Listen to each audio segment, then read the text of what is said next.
Sa nagapangunang nga balita, isa ka karabaw sa banwasang Ibahay Aklan na sapuan nga kasubo nga ginbitay sa puno sang kahoy. Samtang ginabanta 20 ka ido ginaligar ginpanghiluan sa barangay Cariminor, Leganes, Iloilo. Ini ang gintutukan ni Kim Salinas.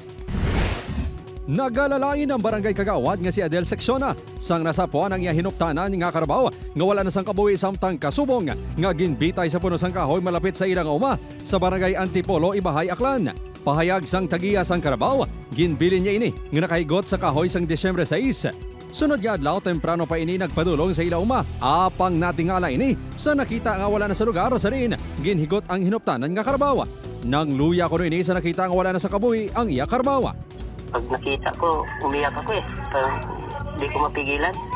Tapos parang napitan ko at saka hinimasimas na lang kasi naawa ko. Tingnan ko, patay na talaga eh. Nakatali, parang nakatanga. Yan, tawag.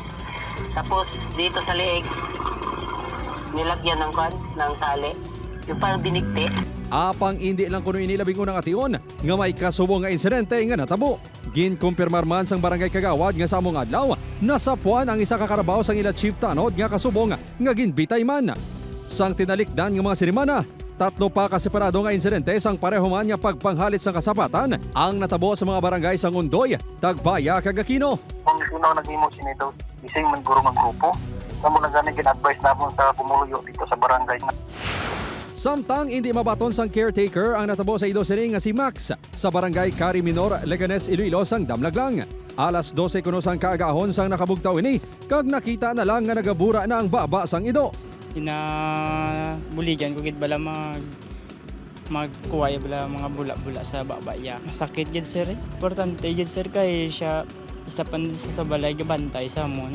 Kung ara nang tagiya, ara gid siga una gid nga tawag na. 5 naman katuig gahatag kalipay si Moymoy sa pamilya Figuro.